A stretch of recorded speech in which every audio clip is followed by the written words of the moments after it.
தினமலர் நேயர்களுக்கு வணக்கம். உரைகள் நிகழ்ச்சிக்கு வரவேற்கிறோம்.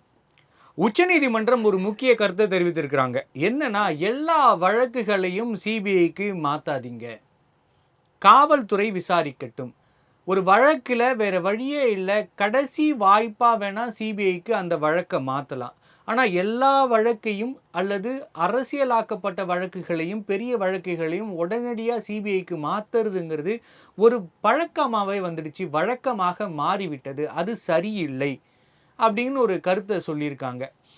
கூடவே என்ன சொல்லியிருக்காங்கன்னா, நீங்கள் சிபிஐக்கு வழக்கு மாற்றுறதால அவர்களுக்கு சுமை அதிகரிக்கிறது, அதே போல் அந்த மாநிலத்தில் இருக்கிற காவல்துறை மீதான நம்பிக்கை குறைகிறது. இது எதனால் என்கிற கேள்வியும் எழுத்திருக்கிறார்கள். அதை குறித்து தான் இன்றைய உரைகள் நிகழ்ச்சி விவாதிக்க இருக்கிறது. சிபிஐயின் வழக்கு மூட்டை, போலீஸ் மீது நம்பிக்கை சரிந்ததின் எதிரொலியா?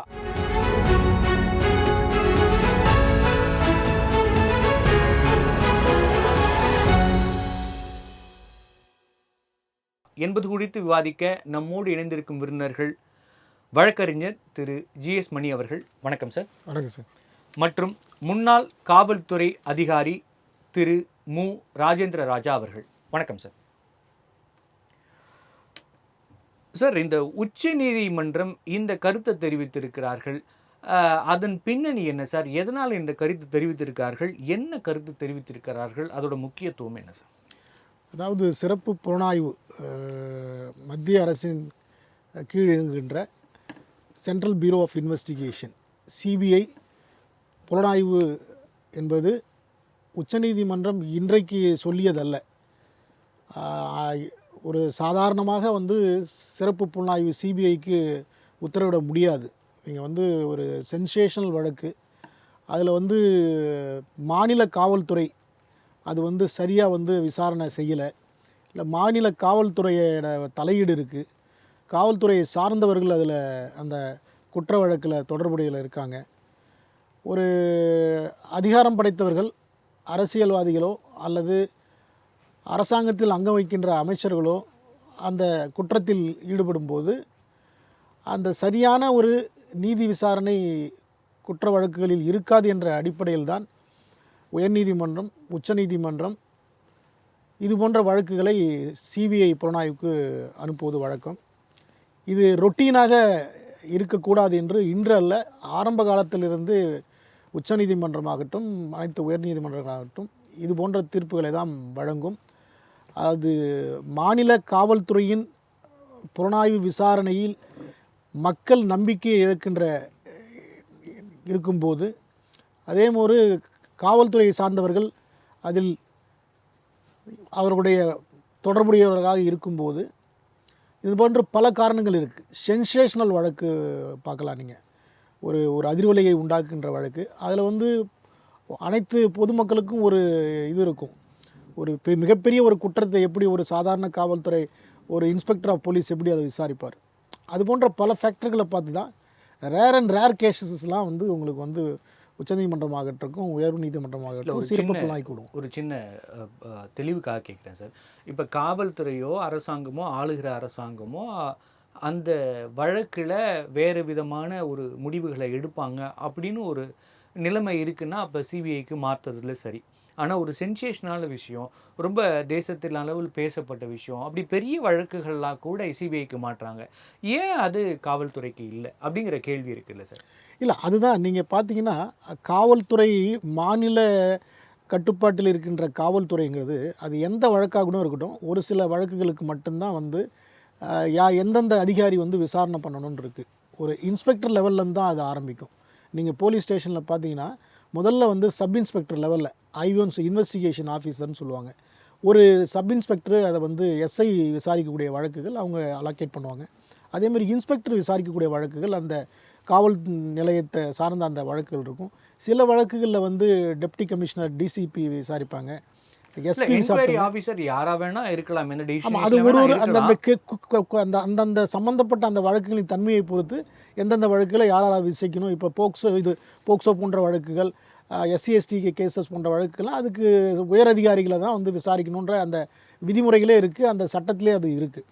இது போன்ற இருக்கும்போது மாநில காவல்துறை தான் பொதுவாக ஒரு குற்ற வழக்குகளை விசாரிக்கணும். அவர்களுக்கு தான் வந்து தார்மீக பொறுப்பு, கடமை எல்லாமே இருக்குது. ஏன்னா மாநில சட்டம் ஒழுங்கு என்பது மாநில அட்டவணையில் வருகின்ற ஒரு விஷயம்தான். அந்த மாநில அரசு அந்த விசாரணை வந்து அந்த நீதி விசாரணையை வந்து, ஏன்னா அது ஒரு அடிப்படை உரிமை, ஃபண்டமெண்டல் ரைட்ஸ் கேரண்டடு. கிரிமினல் குற்ற வழக்கு விசாரணைங்கிறது ஒரு அடிப்படை உரிமை, கொடுக்கப்பட்ட உரிமை. அந்த உரிமையை வந்து பறிக்கிற மாதிரி வந்து மாநில அரசு, காவல்துறையும் வந்து சிறப்பான ஒரு சரியான முறையான விசாரணை நடத்தாத நேரத்தில் ஒரு பாரபட்சமான ஒரு விசாரணை நடத்தும்போது, அது குற்றவாளிகளை காப்பாற்றுகின்ற வகையில் ஒரு விசாரணை, குற்றவாளிகளே இந்த விசாரிக்கின்ற அவர்களே வந்து குற்றத்தில் வந்து ஈடுபட்டிருக்கும்போது அப்போ அவங்கள்ட்ட அந்த நம்பகத்தன்மை போயிடும். அப்போ அவர்கள் விசாரிப்பது வந்து ஒரு சரியானதாக இருக்காது, அந்த அடிப்படை உரிமையை மீறுகின்ற செயலாக இருக்கும். அப்போ தான் நீதிமன்றங்கள் தலையிட்டு, இதில் நீங்கள் பார்த்தீங்கன்னா உயர்நீதிமன்றத்துக்கு உச்சநீதிமன்றத்துக்கு மட்டும்தான் இந்த அதிகாரம் இருக்குது. சிறப்பு ஒரு குற்ற வழக்குகளை வந்து வேறொரு புலனாய்வு அமைப்புக்கு, சிபிஐ அல்லது சிறப்பு புலனாய்வு அமைப்புக்கு மாற்றி அமைக்கிற அதிகாரம் நீங்கள் பார்த்தீங்கன்னா உச்சநீதிமன்றம், கான்ஸ்டியூஷன் கோர்ட்டுன்னு சொல்லக்கூட உச்சநீதிமன்றம், உயர்நீதிமன்றங்களுக்கு தான் அந்த அதிகாரம் இருக்குது. அதனால தான் அந்த அதிகாரம், சிறப்பு அதிகாரங்கிறத வந்து எல்லா வழக்குகளையும் பயன்படுத்த மாட்டாங்க. அது அரிதிலும் அரிதான வழக்கு, சென்சேஷனல் வழக்கு, இது போன்ற குற்றங்கள் இருக்கும்போது, இது போன்ற குற்றச்சாட்டுகள் இருக்கும்போது தான் நீதிமன்றங்கள் அதில் தலையிட்டு இந்த மாதிரி தீர்ப்புகளை வழங்குறாங்க. கண்டிப்பாக சார். சார் ராஜேந்திர ராஜா சார், நீங்கள் நிறைய வழக்குகளை விசாரிச்சிருக்கீங்க, தொடர்ந்து காவல்துறையில் நீண்ட காலம் பணிபுரிஞ்சிருக்கீங்க. அப்படி இருந்தால் கூட ஏன் மக்களுக்கு வந்து போலீஸ் மேலே நம்பிக்கை குறைந்திருக்கிறது? சிபிஐனா நம்புகிறாங்க, சாதாரண மக்கள் கூட ஒரு பெரிய பிரச்சனை ஆயிடுச்சுன்னா உடனே சிபிஐ தான் விசாரிக்கணும் அப்படின்னு சாதாரண மக்கள் கூட சொல்கிற அளவுக்கு நிலைமை மாறுவதற்கு என்ன காரணம்? அதாவது ஒரு நண்பர் வழக்கறிஞர் சொன்னது போல, அரிதிலும் அரிதான வழக்குகளை தான் வந்து சிபிஐக்கு மாத்துவாங்க. அதாவது குற்றவாளிகள் இப்ப சைபர் கிரைம் இருக்கு பார்த்தீங்களா, குறிப்பா சைபர் கிரைம்ல வந்து இன்டர்நேஷனல்னா பார்த்தீங்கன்னா, அவன் வந்து சவுத் ஆப்பிரிக்காவில் உட்காந்துட்டு இங்கே ஆப்ரேட் பண்ணுவான், நேபாளில் உட்காந்துட்டு ஆப்ரேட் பண்ணுவான், மத்திய பிரதேசத்து, யூபி, இங்கெல்லாம் குற்றவாளிகள் இருந்துட்டு அங்கேருந்து வீடியோ கால்லேயே இங்கே ஆப்ரேட் பண்ணுறான். அப்ப பல்வேறு மாநிலங்களுக்கு சென்று காவல்துறை விசாரிக்க வேண்டியது அந்த மாதிரியான வழக்கு. அதே மாதிரி பெருங்குற்றம், இப்ப ராஜீவ்காந்தியுடைய கொலை வழக்கு நடந்தது பார்த்தீங்களா, ஸ்ரீலங்காவில இருந்து வந்தாங்க, அப்புறம் வந்து வட இந்தியாவில் போய் மறைஞ்சிருந்தாங்க, வட இந்தியர்கள் பல இடங்கள்ல வந்து அவங்களுக்கு தொடர்பு இருந்துச்சு அப்படிங்கிற மாதிரி ஒன் ஆர் மோர் ஸ்டேட்ஸ் வந்து இன்வால்வ் ஆகும்போது இட் ரெக்வயர்ஸ் மோர், பல இடங்களுக்கு டிராவல் பண்ணும்போது ஒரு சிபிஐ போன்ற மத்திய புலனாய்வு இருந்தா அது சரியா வரும்னு கருதுவது வழக்கம். அதன் அடிப்படையில் அரிதிலும் அரிதான வழக்குகளை தான் வந்து அனுப்புவாங்க. இப்ப சமீப காலமா ஆளுகின்ற அரசுகள் என்ன செய்யுது அப்படின்னா, தனக்கு சாதகமா விசாரிக்கிற மாதிரி காவல்துறையை வளைத்து விடும் அப்படிங்கிற மாதிரியான ஒரு போக்கை வந்து உருவாக்கி விட்டார்கள். இப்போ வந்து இந்த ஆளுகின்ற, இப்ப உதாரணத்துக்கு கரூருடைய இன்சிடென்ட் பாத்தீங்கன்னா, கிரைம் நம்பர் 855/2025, அந்த கிரைம் நம்பர் வந்து ரெஜிஸ்டர் பண்ணது அந்த கரூர் டவுன் பிஎஸ் உடைய இன்ஸ்பெக்டர் தான் வந்து கம்ப்ளைண்டா வந்திருக்காரு ஸ்ட்ரெயிட்டாவே. அவர் என்ன சொல்றாரு, நாங்க வந்து விஜய் கூட்டத்துக்கு வரும்போது 6 மணிக்கே அந்த விழா குழுவினர்களை 6 பேரை பார்த்து, 4 பேரை பார்த்து, அங்க வந்து கூட்டம் அதிகமா போச்சு, அதனால நீங்க அங்க போவாதீங்கன்னு நான் எச்சரிச்சேன். அதை மீறி அவங்க உள்ள போனதுனாலதான் இந்த பப்ளிக் ப்ராப்பர்ட்டி டேமேஜ் ஆச்சு, ஒருவர் மேல இந்த தள்ளு முள்ளு வந்து அத்தனையுமே வந்து என்னுடைய உத்தரவை மீறி போனதுனாலதான் ஸ்ட்ரெயிட்டாவே வந்து ஸ்டேட் வந்து ரெஸ்பான்சிபிள் எடுத்துக்குது. அந்த இன்ஸ்பெக்டர் நான் போட்ட உத்தரவை விஜய் மீறிட்டாருங்கிறாரு. அப்ப இந்த இடத்துல பாத்தீங்கன்னா விஜயும் தாவேகாவுடைய தலைவர் விஜய் வந்து ஒவ்வொரு கூட்டத்துல என்ன சொல்றாரு, போய் வந்து இந்த தேர்தல்ல ரெண்டு பேருக்கு தான் போட்டி, ஒன்னு தாவேகா, இன்னொன்னு டிஎம்கே அப்படிங்கிறாரு. அப்ப டிஎம்கே அரசு நிர்வாகம் செய்கின்ற ஒரு அமைப்பை சேர்ந்த ஆய்வாளர் போட்ட அந்த குற்றப்பத்திரிகை உண்மைக்கு மாறா போடப்பட்டிருக்குது அப்படின்னு கருதுனாலதான் ஆதவ அர்ஜுனா வந்து அதுக்கு டெல்லிக்கு போனாரு. அதுக்கு காரணமே அதுதான். ஏன்னா ஒரு கம்ப்ளைண்ட் வந்து ஒரு தனி நபரா இருக்கணும். இல்லை ராஜேந்திர ராஜா சார், ராஜேந்திர ராஜ் சார், இந்த இந்த வழக்குல நம்ம அத புரிஞ்சுக்க முடியுது. இதுல காவலர்கள் வந்து காவல்துறை சம்மந்தப்பட்டிருக்கிறது, ஆளும் அரசு சம்மந்தப்பட்டிருக்கிறது. அதனால சிபிஐக்கு போனா தான் நீதி கிடைக்கும்னு கேட்குறாங்கன்னு புரிஞ்சுக்க முடியுது. ஆனா இந்த மற்ற விஷயங்கள்ல கூட நெறைய வழக்குகள எடுத்த எடுப்பிலேயே ஆரம்ப புள்ளியிலேயே சிபிஐ விசாரணை வேண்டும் அப்படின்னு தேசம் முழுவதும் அந்த கேள்வி என்பது கேட்கத் தொடங்கியிருக்கிறார்கள். மக்கள் வந்து எதிர்பார்க்கத் தொடங்கியிருக்கிறார்கள். ஆம்ஸ்ட்ராங்குடைய கொலை வழக்கு பாத்தீங்கன்னா, மாயாவதி அவங்க வந்த உடனே என்ன சொன்னாங்கன்னா, இந்த வழக்குல வந்து எல்லா ஆஸ்பெக்ட்லயும், அதாவது ஆஜர்படுத்தப்பட்ட குற்றவாளிகள் இல்லாம, இந்த கொலைக்கான காரணகர்த்தாக்கள் யாரோ அத்தனை பேரையுமே கைது செய்யலைன்னா, கண்டிப்பா நான் சிபிஐ என்கொயரி கேட்பேன் அப்படின்னு சொன்னாங்க. அப்ப மாநில அரசுடைய காவல்துறை இருக்கு பாத்தீங்களா, அவங்க வந்து பாரபட்சமற்ற விசாரணையை நாங்க வந்து நடத்துவோம் அப்படிங்கறத வந்து ப்ரூவ் பண்ண வேண்டிய அவசியம் இப்ப இருக்குது. இப்ப முன்ன மாதிரி வந்து ஆஜர்படுத்தப்பட்ட குற்றவாளிகள் அல்லது வந்து பின்னாடி இருந்து இயக்குறவங்க A+ ரவுடிகள் வந்து இதுவரைக்குமே வந்து தண்டனைக்கு உட்படுத்தப்படவே இல்லை தமிழ்நாட்டை பொறுத்த வரைக்கும். A+ குற்றவாளிகளே கிட்டத்தட்ட 450 பேர் வந்து பொதுமக்களுக்கு சவால் விட்டுவிட்டு பல்வேறு இப்ப 10 கொலை வழக்கு 40 வழக்குகளை வந்து தாங்கி இருக்கிறவர்கள் வந்து பாத்தீங்கன்னா, இப்ப நாகேந்திரன் வீட்டுக்கு டெத்துக்கு வந்தவர் ஒருத்தர் 2 கொலை வழக்கு 40 வழக்கு இருக்குது. அவர் வந்து வழக்கிலே ஆஜராகல. இந்த மாதிரி பெரும் குற்றவாளிகளை வந்து தண்டனை வாங்கி தரவில்லை அப்படிங்கும்போது காவல்துறை மீது மக்களுக்கு நம்பிக்கை குறைந்து விட்டது. சார், அந்த நம்பிக்கை ஆமா. இந்த நம்பிக்கை குறைந்ததற்கு காரணம் காவல்துறையில இருக்கிற திறன்மையின்மையா? அல்லது நேர்மை இல்லையா? எதனால இந்த நம்பிக்கை குறைந்திருக்குங்கிறது கேள்வி இருக்கு இல்லையா? வந்து காவல்துறை வந்து முன்னாடி எல்லாம் வந்து ஒரு மர்டர் கேஸ் இன்வெஸ்டிகேஷன் பண்ணணும் அப்படின்னா, அந்த ஆய்வாளர் வந்து எந்த விதமான பணிக்குமே போகாம 1 வாரம் 10 நாள் வந்து அவர் அதே டியூட்டில இருப்பாரு. இந்த ஒரு கொலை வழக்குல அல்லது ஒரு குற்ற வழக்குல, ஒரு பாரி குற்ற வழக்குல ஒரு வழக்க விசாரிச்சு முடிக்கிற வரைக்கும் அவருக்கு வந்து எந்த விதமான டிஸ்டர்பன்ஸ் இருக்கக்கூடாது. இப்ப நீங்க வந்து காவல்துறையில நீங்க எந்த காவல் நிலையத்துக்கு வேணா தமிழ்நாட்டுல போய் பாருங்க. சாயந்தரம் போனா இன்ஸ்பெக்டர் ரவுண்ட்ஸ் போயிட்டாரு சொல்லுவாங்க. காலையில போனா கோர்ட்டுக்கு போயிட்டாரு சொல்லுவாங்க. அப்ப இன்ஸ்பெக்டரை எப்ப போய் பார்க்கிறது? எப்ப அவரு வழக்கை ஒரு பொறுமையா உட்கார்ந்து விசாரிப்பாரு. ஒரு ஊர்ல வந்து 100 பெட்டிஷன் வருது. அந்த பெட்டிஷனையும் இன்ஸ்பெக்டர் தான் விசாரிக்கணும். நீண்ட நெடுங்காலமா நாங்க என்ன சொல்லியிருக்கோம் அப்படின்னா, எங்களை போன்ற மூத்த அனுபவமிக்க காவல்துறை அதிகாரிகள் என்ன சொல்லியிருக்கோம் அப்படின்னா, டெபுட்டி இன்ஸ்பெக்டர் அப்படின்னு ஒரு போஸ்டர் போடுங்க. இல்லங்க கிரைம்ல வந்து ஒரு டெபுட்டி இன்ஸ்பெக்டர் போடுங்க. சாதாரண வழக்குகள் எல்லாம் வந்து அவங்க விசாரிக்க சொல்லுங்க. சீனியர் மோஸ்ட் இன்ஸ்பெக்டரை பாரி குற்ற வழக்குகளை விசாரிக்கணும்னு சொல்லுங்க.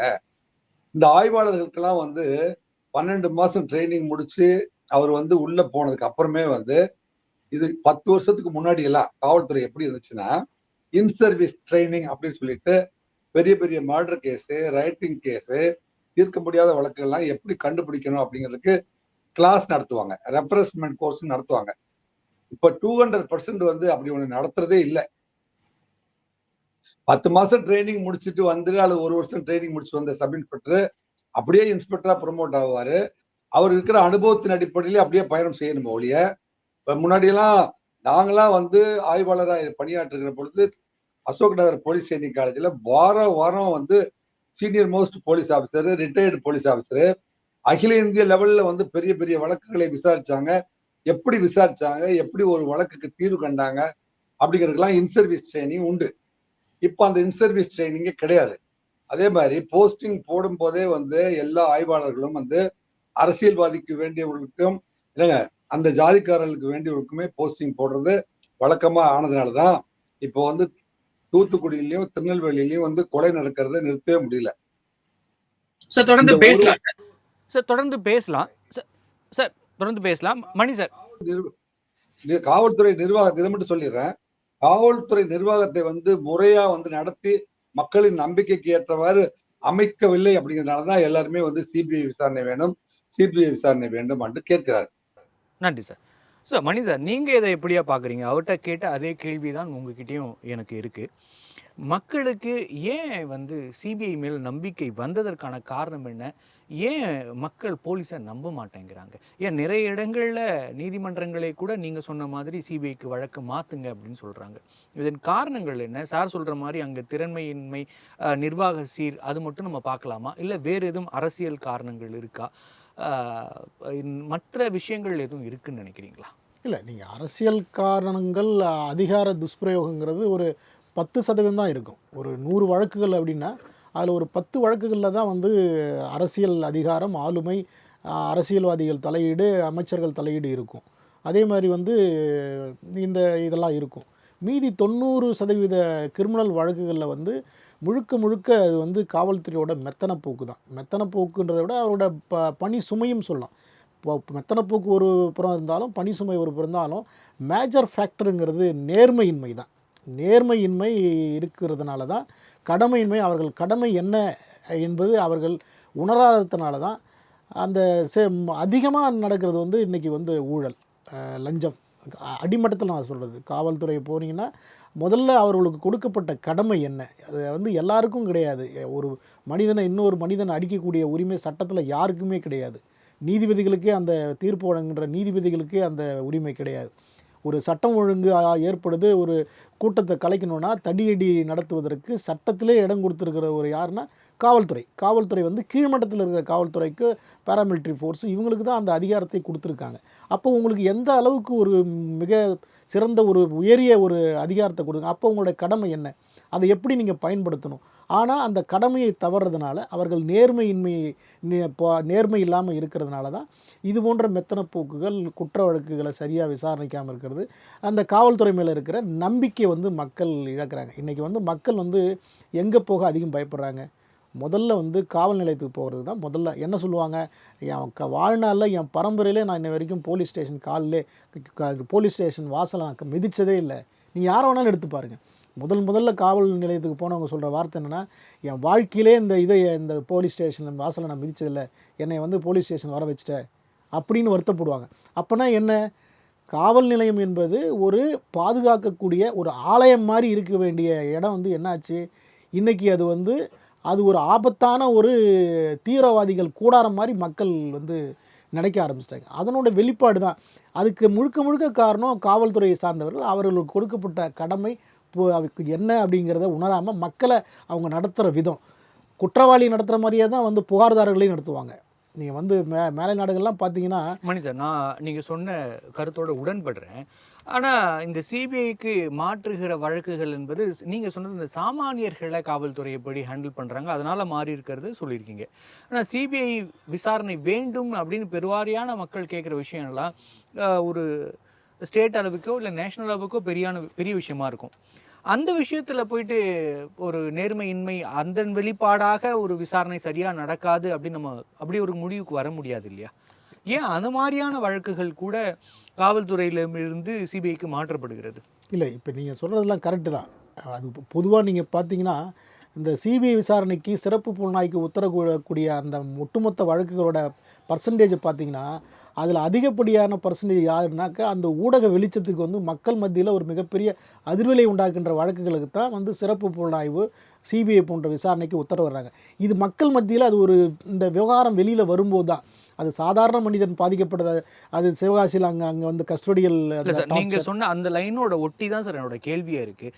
மக்கள் அதிகமாக அந்த பார்க்கிற இல்லை அதிகமாக தங்களுடைய விருப்பங்களை அதுக்கு நீதி கிடைக்கணும்னு மக்கள் நினைக்கிற விஷயத்த காவல்துறை விசாரிக்காமல் சிபிஐக்கு போதுன்னா காரணம், அப்போ மக்களுக்கு முக்கியமான அந்த வழக்கை காவல்துறை விசாரித்தா உண்மை தெரியாது, நீதி கிடைக்காது அப்படின்னு ஒரு பிம்பம் இருக்கு இல்லையா?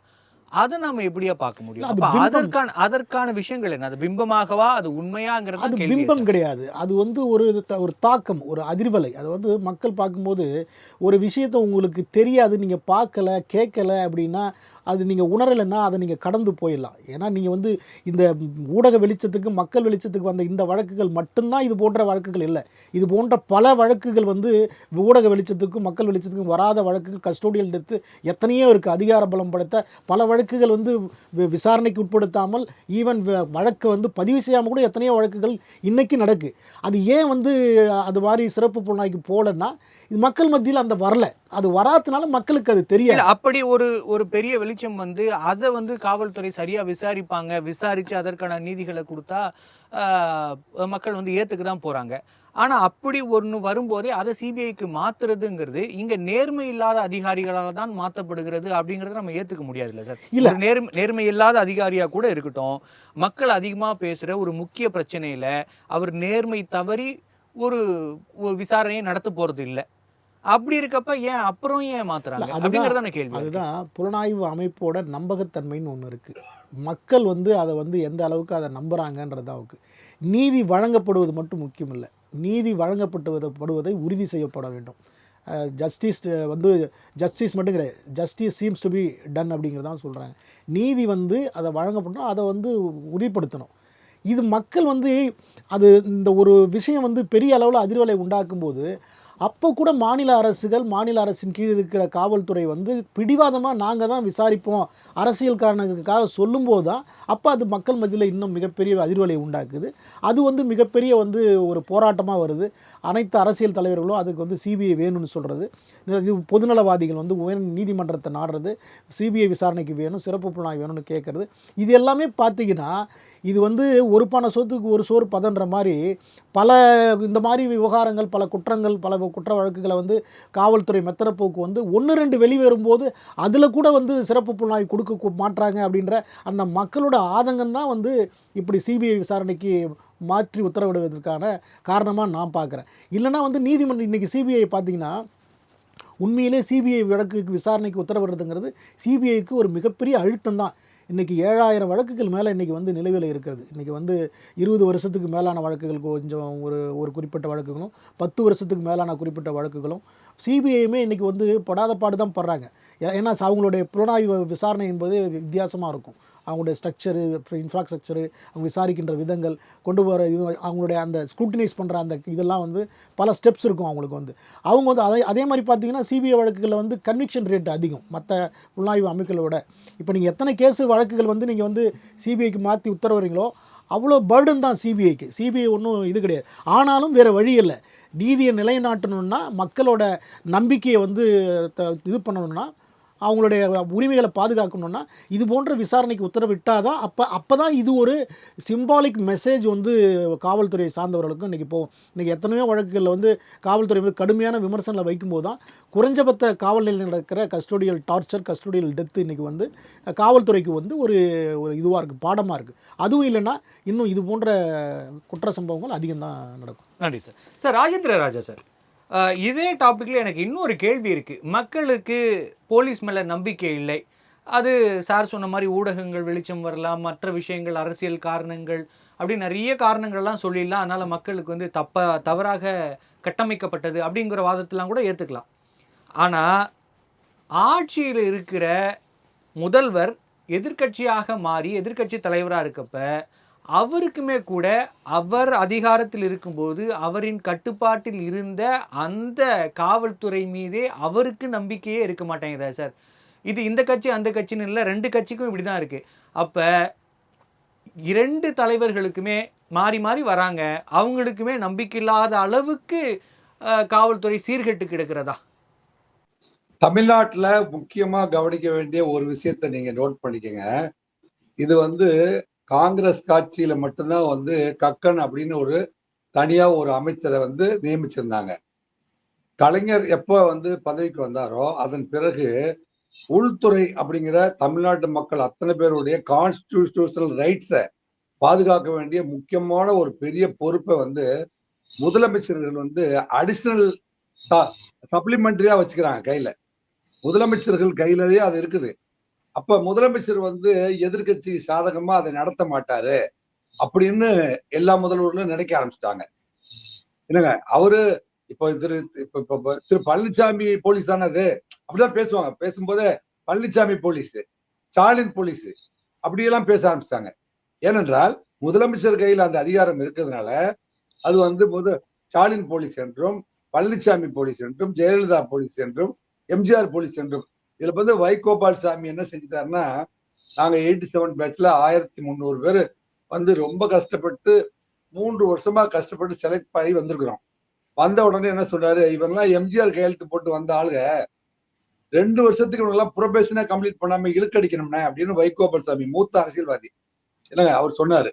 அதனால எங்க பேட்ச்ல 1000 பேருக்கு 3 வருஷமா கல்யாணம் ஆகல, 3 வருஷமா ப்ரொபேஷன் கம்ப்ளீட் ஆகல. இதெல்லாம் வந்து ஒரு நாளைக்கு வந்து இந்த சமூகத்துல பதிவு செய்ய வேண்டிய கால கட்டாயம் இருக்குது. அரசியல்வாதிகள் வந்து எவ்வளவு பெரிய இன்ஃப்ளூயன்ஸ, அதாவது ஒரு பேட்ச்ல வந்த 1000 பேரையுமே வந்து ப்ரொபேஷனே கம்ப்ளீட் பண்ணாம மாவட்டம் விட்டு மாவட்டத்துக்கு டிரான்ஸ்ஃபர் பண்ணி இவங்கெல்லாம் எம்ஜிஆர் என்ன செஞ்சாரு? இவங்க வந்து இப்ப உதாரணத்துக்கு சொல்ல போனா இந்த திராவிட முன்னேற்ற கழகம் ஆட்சிக்கு வந்து 750 சப் இன்ஸ்பெக்டரை கடந்த 4 வருடமா வந்து ட்ரை பண்றாங்க. Backward community, most backward community, scheduled cost, scheduled try, இந்த உள் ஒதுக்கீடுகளை வந்து ஒழுங்கா வந்து நியமிக்க முடியாம 5 வருடமா வந்து ஒரு பேட்ச் சப் இன்ஸ்பெக்டர் கூட அவங்களால எடுக்க முடியல. போன வாரம் கூட உயர்நீதிமன்றம், சென்னை உயர்நீதிமன்றம் வந்து கடுமையா வந்து குற்றம் சாட்டியிருக்கு தமிழக அரசை. இதுக்கு யூஎஸ்ஆர்பின்னு ஒண்ணு இருக்குது, யூனிஃபார்ம் ரெக்ரூட்மெண்ட் சர்வீஸ் போர்டு அப்படின்னு ஒண்ணு பெரிய பில்டிங், பெரிய ஸ்ட்ரக்சரை ஏற்படுத்தின போதும் இந்த அரசியல் தலையீடுகளின் காரணமாக சப் இன்ஸ்பெக்டர் தான் பில்லர்ஸ் ஆஃப் த போலீஸ். ஏன் வந்து கடந்த 4 வருஷமா வந்து ஒரே ஒரு பேட்ச் சப் இன்ஸ்பெக்டர் கூட உங்களால எடுக்க முடியலன்னா இதை வந்து அரசியல் தலையீடு அவ்வளவு தூரம் கட்டுக்கடங்காமல் உள்ள நுழைஞ்சிட்டீங்க.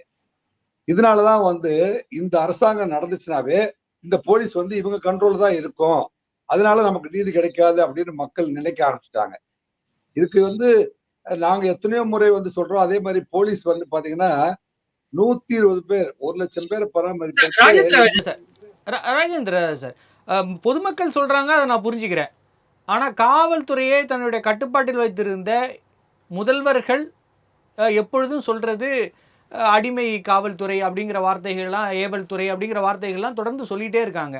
அப்ப அப்படி இருக்க போய் தான் அப்படி இருக்கு இல்ல சார், அப்படி இருக்க போய் தானே சொல்றாங்க. முதலே தைரியமா நான் தான் அதை பதிவு பண்றேன். நான் என்னங்க, நீங்க முதலமைச்சர் ஆட்சி, நீங்க கேட்ட கேள்வி திரு மு.க. ஸ்டாலின் அவர்களே பழனிசாமியை பார்த்து பலமுறை வந்து உங்க போலீஸ் நியாயம் பண்ணாது, எனக்கு சிபிஐ வேணும் என்று கேட்டாரு அப்படின்னு நீங்க கேட்ட கேள்விக்கு உண்மையான பதிலை, நேர்மையான பதிலை நான் பதிவு செய்யறேன். இப்ப புரியுதா உங்களுக்கு? உள்துறையை வந்து முதல்வர்களே வந்து கையில வச்சுக்கிறது அப்படிங்கிறது வந்து தமிழ்நாட்டுல டாக்டர் கலைஞர் அவர்கள் தான் அந்த பிராக்டிஸை கொண்டு வந்தாரு. ஒரு தமிழ்நாட்டுக்கு முதலமைச்சர் ஆகிறது வந்து கிட்டத்தட்ட 38 மாவட்டங்களும் 5 மாநகராட்சிகளை கொண்ட இவ்வளவு பெரிய கட்டமைப்பை வந்து நீங்க வந்து மாநிலத்தில் இருக்கிற மந்திரிகளே வந்து உங்களை தூங்க விடாத இருக்கிற பொழுது காவல்துறைக்கு வந்து கிட்டத்தட்ட 3 மந்திரிகள் வந்து தனியா பிரத்யேகமா போட்டு வந்து கண்காணிக்க வேண்டியது. கேஸ் வந்து ட்ரையலுக்கு போவதை வழியே கன்விக்ஷனே ஆவறது இல்லை. அதனால போலீஸ் மேல நம்பிக்கையே போயிடுச்சு. எல்லாருக்கும் ஒரு சிஎஸ்ஆர் வாங்கவே முடியல காவல்துறைக்கு. எங்களை போன்றவர்கள் கூட இப்ப அவர் சைலேந்திர பாபு அவர்கள் கூட சொல்றாரு, மற்றும் பல்வேறு காவல்துறை அதிகாரிகள் சொல்றாங்க, காவல் நிலையத்துக்கு போய் வந்து ஒரு எஃப்ஐஆர் போட வைக்கவே முடியாது. எஃப்ஐஆர் போடணும் கூட மாவட்ட செயலாளர் கேட்டுதான் போடணும். மாவட்ட செயலாளர் கேட்காம வந்து ஒரு எஃப்ஐஆர் போட மாட்டாரு, ஒரு சிஎஸ்ஆர் போட மாட்டாரு. கம்ப்ளீட் அட்மினிஸ்ட்ரேஷன் வந்து மாவட்ட செயலாளர் கையில போயிடுச்சு. இல்ல ராஜேந்திர ராஜா சார், நீங்க சொல்ற நான் பதிவு பண்றேன். பட் அதே நேரத்துல இப்ப எடப்பாடியார் அவர்களும் சிபிஐ விசாரணை வேண்டும் சில வழக்குகள்ல கேட்கிறாரு. அப்ப அவர் கையில இருந்த அதே காவல்துறை தான் இருக்கு. அப்ப அந்த காவல்துறை சரியாக செயல்படாதுன்னு 2 பேருமே நினைக்கிறாங்கன்னா, அப்ப உண்மையிலே காவல்துறை சரியா செயல்படல தானே, ஏவல் துறையா தானே இருக்கு அப்படிங்கறதானே மக்கள் புரிஞ்சுக்கிறாங்க. அதனால தானே நம்பிக்கை இல்லை. அப்படிதான் இருக்கா காவல்துறை? காவல்துறையை தனது ஏவல் துறையாக மாற்றிக்கொள்கிறது அப்படிங்கறது 2 பேருமே புரிஞ்சு வச்சிருக்காங்க. எதிர்காலத்துல தமிழக முதல்வரா வர்றவங்க வந்து அதை ஒரு இண்டிபெண்டன்ட் பாடியா மாத்தணும். இப்ப பாருங்க, 7 ஐபிஎஸ் ஆபீசர்ஸ் இருக்கிறாங்க. சீனியர் மோஸ்ட் 7 ஐபிஎஸ் ஆபீசர் இருக்கும்போது ஒரு ஜூனியர் மோஸ்ட் ஐபிஎஸ் ஆபீசரை வந்து பொறுப்பு டிஜிபியா நியமிக்கிறாங்க அப்படின்னா, இந்த இந்தியா நாட்டில் இருக்கிற அத்தனை ஐபிஎஸ் ஆபீசரும் தமிழ்நாட்டை உற்று நோக்குகிறார்கள். தமிழ்நாட்டுல வந்து அதாவது ஒரு 25 வருடம் வந்து ஒரு டிகிரி பட்டத்தை முடிச்சுட்டு வந்து வெறி பிடிச்சு படிச்சு எனக்கு ஒரு எய்மோட படிச்சுதான் ஐபிஎஸ் ஆபீசர் ஆக முடியும். 27 ஆண்டுகள் நேர்மையா பணியாற்றின ஒரு காவல்துறை அதிகாரி இந்த நாட்டுல வந்து சீனியாரிட்டி படி டிஜிபி ஆகி போக முடியாது.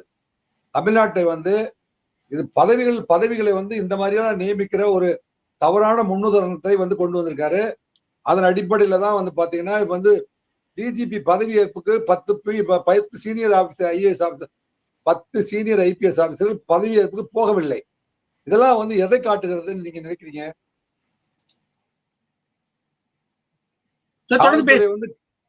காவல்துறை வந்து கண்டிப்பாக முதல்வர் வந்து தன்னுடைய பொறுப்புல எடுத்துக்கிறாரு. அவர் சொன்னபடி மட்டும்தான் கேட்கும். அவர் சொன்னபடிதான் போஸ்டிங் நடக்கும்.